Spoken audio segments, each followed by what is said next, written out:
Welcome to AI Paper Podcasts. Today we're looking at Diffusion, which is really a groundbreaking approach. It tackles a core challenge in AI. How do you give large language models, LLMs, visual abilities without messing up their original language skills? That's exactly right. It's a tricky problem.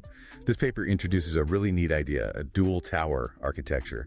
And the clever part, it keeps the LLM's language layers frozen. Frozen, okay, so they don't get changed. Precisely. And this allows for, a much more efficient way to expand into both understanding images and generating them. It neatly sidesteps that common problem we call catastrophic forgetting. And here's something that really jumped out at me. Their research found that using clean images, like totally noise-free images, for training the visual understanding part is absolutely critical. It seems counterintuitive, maybe, especially for diffusion model. Right, but this data-centric choice, it actually boosts both the image generation and the understanding capabilities quite significantly. Yeah, the results are impressive. Diffusion shows strong performance on a whole range of tasks.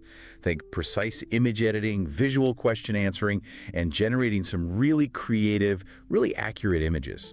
So it makes multimodal AI potentially more scalable, more efficient. Exactly. And accessible too, which, opens up exciting possibilities. Things like assistive tech, creative tools. We'll get into all the details. Definitely stay with us as we unpack this one.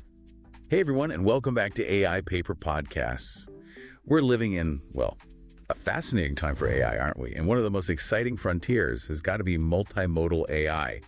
We're talking systems that can handle more than just text. Understanding and generating images, video, audio, it's where things are heading. For sure. But making our, already incredibly powerful large language models see and maybe even create images without them losing those amazing language abilities they were trained on, that's been a real tightrope walk. A delicate balance. And that's why we're doing a deep dive today into a paper that offers, I think, a really brilliant solution. It's called Diffusion, introducing new modality to frozen large language models. It really addresses a critical challenge. Historically, when you try to bolt on new capabilities to an LLM, especially something as different as vision, you often hit this wall called catastrophic forgetting. Right. Can you unpack that a bit more? What is catastrophic forgetting? So think about it. LLMs are trained on just enormous amounts of text data. They learn grammar, nuance, context, world knowledge, all optimized for language. Now, if you take that finely tuned model and try to fine-tune its core structure to also understand pixels, visual patterns... They risk overwriting the language skills. Exactly. The fine-tuning process for the new tasks can actually degrade, sometimes severely, that original hard-won language knowledge. And given how much compute and data goes into training these foundation models, it's something you really want to avoid. Yeah, that makes total sense. You don't want to break the original magic. And what's so fascinating, what caught my eye about Diffusion, is how elegantly it seems to manage to bypass that problem. Yeah. Completely. Okay, so for you listening, whether you're, an AI researcher deep in model architectures, an ML engineer figuring out how to deploy these things, or maybe you're just super curious about where AI is going next, this is going to be a shortcut to understanding a really elegant solution. It's pushing boundaries. We'll break down how they pulled it off, why it's a big deal, and yeah, some of the results are genuinely mind-bending. So let's start right there with the problem statement. We've touched on catastrophic forgetting, but why is integrating vision so tricky for these language models? What's the fundamental mismatch? Well, like we said, LLMs are typically trained using an autoregressive objective. Fundamentally, they're predicting the next word, the next token, based on the sequence that came before. Their whole internal structure, the attention mechanisms, everything is geared towards that sequential text processing. Now, when you want to introduce visual information, maybe as conditioning input, the standard approach often involves fine-tuning that entire LLM backbone to accommodate these new image representations. So you're trying to make the language machinery handle pixels directly? In a sense, yes. And the core limitation, the one Diffusion really focuses on, is that this fine-tuning process itself puts that foundational language knowledge at risk. It's just not what the model was originally built for, and forcing it can compromise its primary skill. It's highly undesirable, especially after all the effort of pre-training.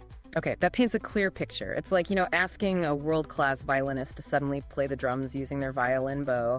It's just not the right tool for the job, and you might damage the violin. That's a good analogy, actually. So how does Diffusion avoid this knowledge erosion? This is where the solution gets really interesting. they introduced this novel dual tower design. Can you walk us through what that means architecturally? What do these towers do? Absolutely. So the goal, remember, is to process both text and visual information effectively, while crucially keeping that original language mastery intact. Right, the non-negotiable part. Exactly. So what Xfusion does is, within each layer of the model, it introduces new trainable weights specifically for vision, alongside the existing frozen language layer components. Ah, okay, so side by side. Precisely. For each layer, you have two distinct transformer blocks operating in parallel. There's a frozen text transformer block, let's call it FTXT, like the paper does, and a new trainable vision transformer block, FIMG. Got it. So it's like having two specialists in the same room. One's the language expert, whose knowledge is preserved, untouchable. The other is the vision expert, who's learning and adapting. That's a great way to put it. The language expert FTXT keeps doing its thing perfectly. The vision expert, FIM, is brought in and trained specifically for visual tasks. Crucially, both of these blocks, FTXT and FIM, actually operate on the same input tokens, which can be a mix of text tokens and vision tokens. Okay, how does that work if the input is mixed? Well, intuitively, the vision layer, FING, obviously needs to process the visual tokens, especially when you're generating images and need to handle, say, texture features. But it also needs to learn how to extract visual features that are meaningful for understanding tasks. Ah, so the vision tower needs to learn a representation that the language tower can make sense of. Exactly. It needs to create visual representations that the frozen language layer can effectively interpret and reason about. The outputs from these two towers, FTKIS and FING, are then combined selectively, allowing the model to leverage both language context and visual information as needed. Wow, that sounds incredibly flexible. It's not just adding vision, it's building a communication bridge between the visual processing and the existing language core. Precisely. It's a very clever collaborative setup that avoids that core interference or knowledge degradation. So how does this stack up against other ways people have tried to tackle multimodal integration? The paper mentions a few alternatives: LM fusion, single tower, gated tower, dual projection. What makes dual tower stand out? Right, they did a thorough comparison, which is important. So LM Fusion was a concurrent work. It apparently uses joint attention across both text and vision tokens together. The Xfusion authors argue their dual tower is more flexible because it better isolates the language processing. Okay, listen, Tingleman. Then you have the single tower baseline. That's basically just using the original LLM transformer block for everything text, vision, the works.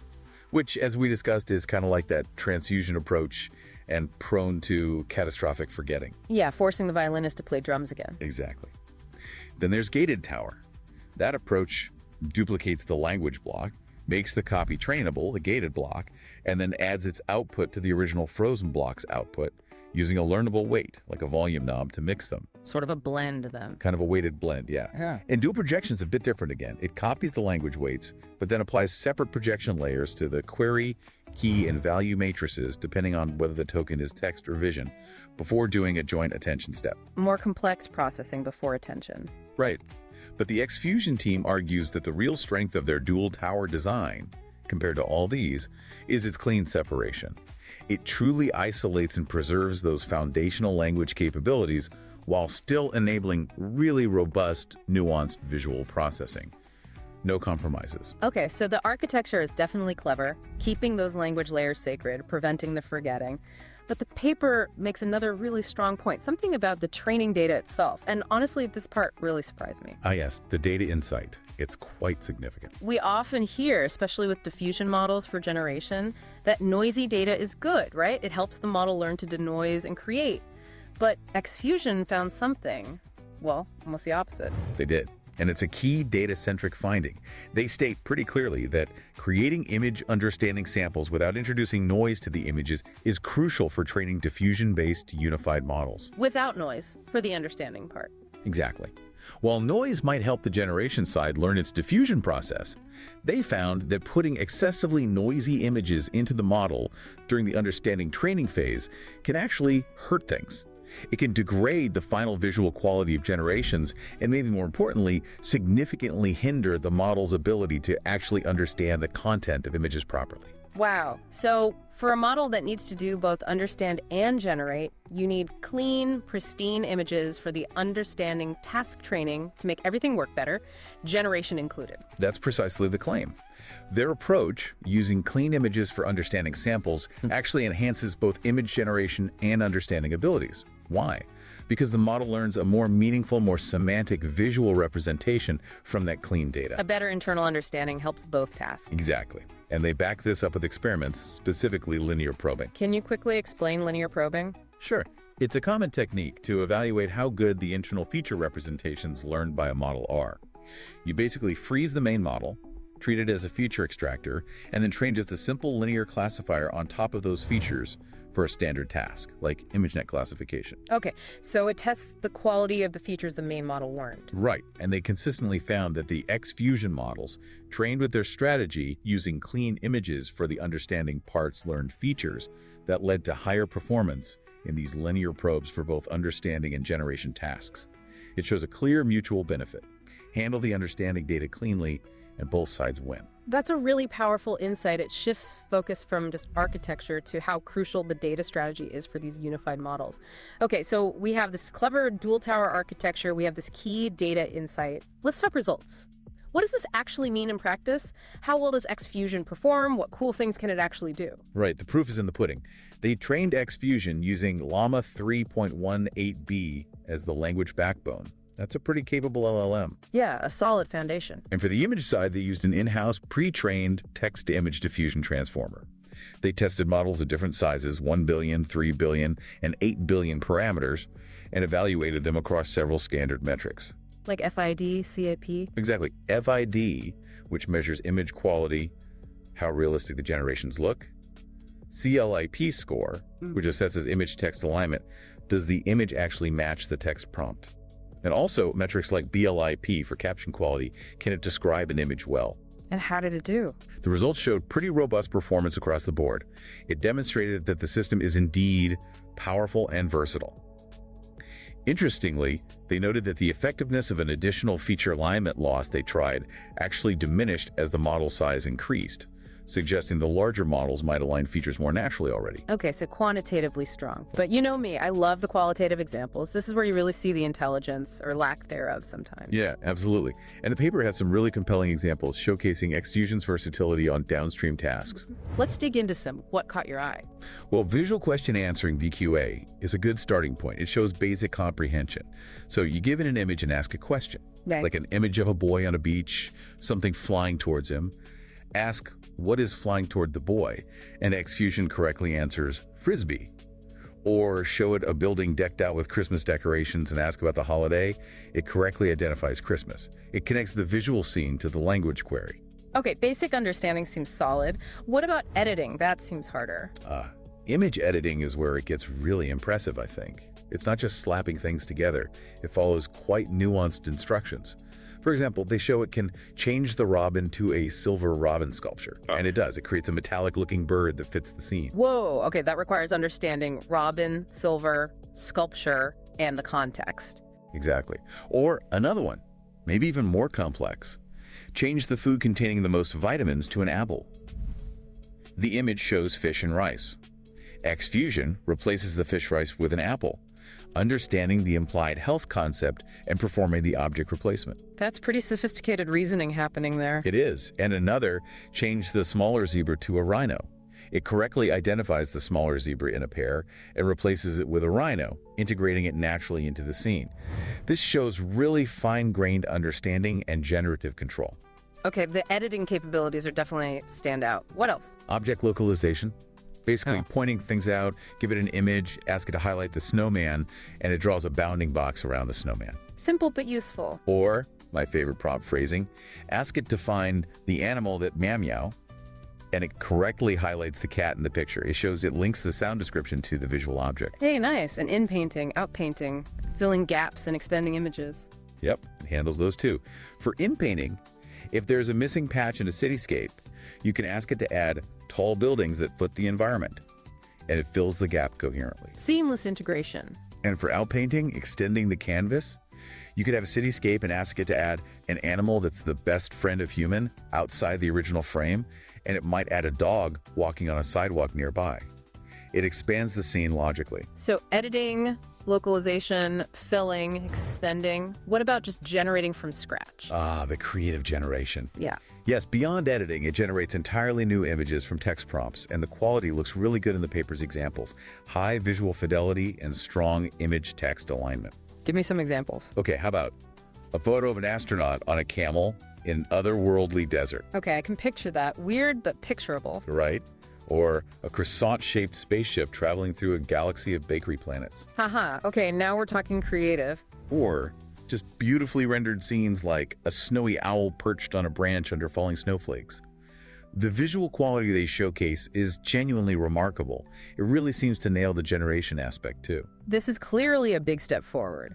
Making multimodal AI more robust, keeping the language core intact, doing it efficiently. What do you see as the broader impact here? What does an approach like Diffusion unlock? Well, connecting it to the bigger picture, Uh-huh. the efficiency aspect is key.